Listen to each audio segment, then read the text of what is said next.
when I realized it wasn't something in front of me that held me back, but something inside me. I found a deeper power, a dragon power. Zane. Hello, I'm Sensei the Dark Master, and welcome back to the lore of Ninjago. In today's video, we shall be covering the metaphysical creatures called the elemental dragons. We shall be covering their history, powers, and individual members.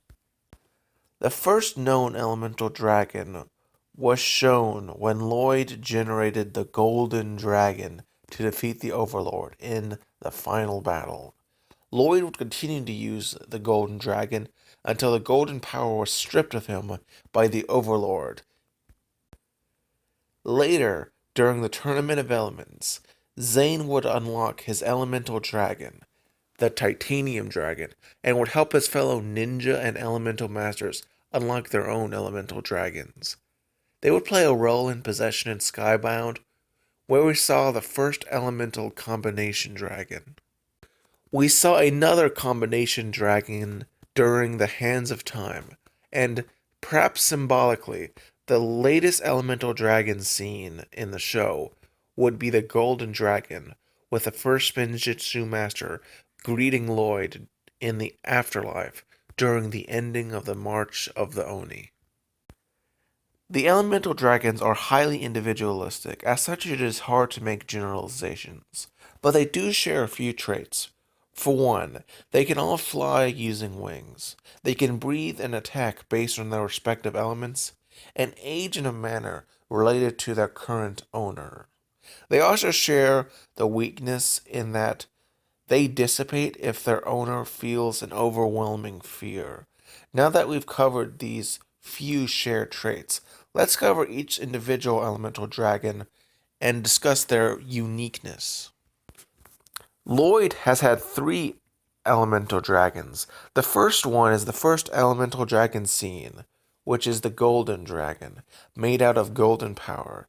It is the only elemental dragon to have, in a sense, died, since the golden power is no longer in the mortal world, though apparently the first Spinjitzu Master could still summon it in the afterlife. It was a pretty bulky dragon and could shoot out blasts of golden power as a breath attack. When the golden power was removed, Lloyd was only left with the elemental power of energy, and as such, he can now only summon the new green energy dragon.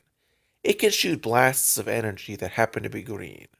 Interestingly, it shares some characteristics of the golden dragon, like a golden sheen on its wings, and similar head shape with prominent whiskers.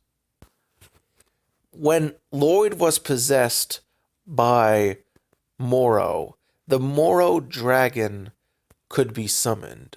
Despite perceptions, it was only a corrupted version of the energy dragon that existed. It wasn't actually the elemental power dragon of air. That is because Moro never actually learned to summon his own dragon, because he kind of died before learning that. In terms of abilities, it's pretty much identical to the old energy dragon, but it takes on a new, edgy, dark blue and spring green color scheme. Master Wu's dragon was an elemental dragon of creation. He is referred to as Goldie by the sensei, making it one of the few to have been given a nickname. Interestingly, also unlike the other elemental dragons, it does not dissipate when Wu is not sitting on it, implying it's far more physical than the other elemental dragons, though it does dissipate at some point. This is possibly because it was created by the element of creation, which tends to give creations more strength. In terms of ability, it could shoot beams of creation, and it resembles a stereotypical oriental dragon. The Titanium Dragon possesses a flexible silver suit of armor. In addition to being an elemental ice dragon, it could breathe ice and helped Zane overcome his fear of death and accept his role as the Titanium Ninja. The elemental fire dragon was a deep red and fiery orange dragon with long horns and white dots. In terms of abilities, it could breathe a blast of fire at its foes. The elemental lightning dragon possessed the color scheme of blue, light transparent blue, and white. It possessed extremely gangly teeth and a row of spines down its back. It could shoot a breath attack of lightning at its enemies. The elemental earth dragon was a very bulky dragon with a color scheme of dark brown with contrasting highlights of lime green. It had the ability to breathe green sparkling earth/sand blasts. It was temporarily a much more wyvern shape form during Skybound, but its sense reverted. The elemental smoke dragon was a teal, blue, and gray creature. In terms of abilities, it could breathe out breaths of smoke to confuse enemies. The elemental metal dragon possessed a completely metallic silver covering over its body. Its back was flat, and it could breathe breaths of metal projectiles. It was referred to as a metal dragon by a loving Karloff. The elemental speed dragon, in general appearance, does resemble the elemental fire dragon, but its scales were in mottled coloration with white, pink, and magenta scales. It also had a cream-colored whiskers and glowing blue eyes, while the other elemental dragons had a colored aura surrounding them. Instead, the elemental speed dragon had white lines on its wings. In terms of abilities, it is the fastest dragon known, but it's unknown what its breath attack would have been if it even had one. The elemental mine dragon possessed a body which resembled brown molten gold, with numerous cracks. Its abilities are largely unknown, but interestingly, a similar dragon was ridden by a past elemental master, though whether or not that was indeed a past elemental master of mine is unknown. The elemental shadow dragon was a lanky, irregular dragon with irregular to prominent spikes. It was surrounded by a shadowy aurora and, in terms of coloration, was largely black/gray with white scale lines. It could presumably breathe blasts of shadows. In general, it just had a very shadowy appearance.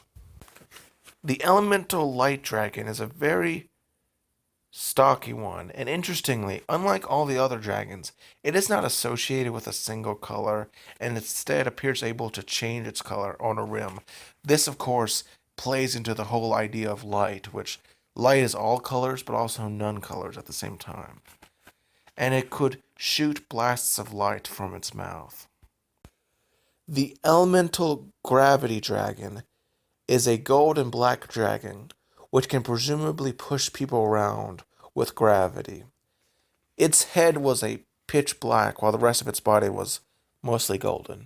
It is summoned by Gravis when he faced his fear. The elemental nature dragon is a green one with plant-like spike growths on its back and a leaf-like frail on its tail. And it has frankly a beautiful leopard pattern printed that I really wish it'd be made into a set. It could generate plants when it breathed. The elemental poison dragon was a teal/green entity with axolotl-like growths on its head. It has fish-like growths on its back alongside white barbs. It could presumably breathe a breath of poison.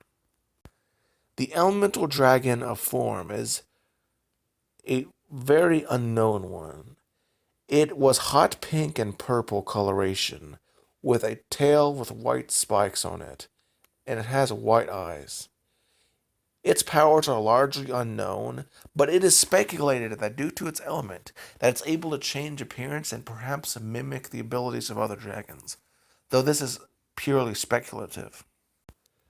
The elemental dragon of water was the last elemental dragon introduced, as Nia was the last to unlock her ability. It was a blue aqua dragon that could breathe blasts of water. and easily dispatch foes.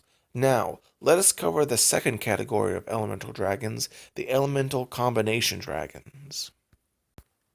Unlike the other category, there are really only two individuals. But true to their name, the combination dragons are the combination of two elemental dragons into one. In terms of abilities, they're able to harness the original powers of the two original dragons used to make the combination dragons. And in general, they're just more powerful. They do have the weakness in that it takes more energy to sustain them, thus, they tend not to be able to be summoned for as long. Also, some elements are naturally compatible, which means they require less effort, whereas others need outside help to summon, like with the Dragon Blade, and those require even more effort to summon.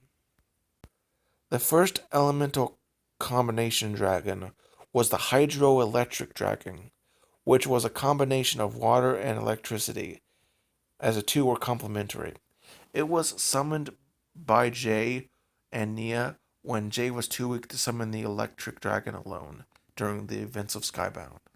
The fusion dragon was the second and last elemental combination dragon. Unlike the previous one, fire and water are not complementary, and as such, they needed the dragon blade to summon it. In terms of abilities, it could shoot out blasts of fire and water, and unlike the hydroelectric dragon, these attacks weren't combined into one. From the elemental dragons, we learn the value of courage and that we need to face our fears to grow from them, and that we can learn a lot from this. As if we fall into fear, our lives can dissipate like the elemental dragons themselves. I'm Sensei the Dark Master, and join me next time on The Lore of Ninjago. Have a wonderful day.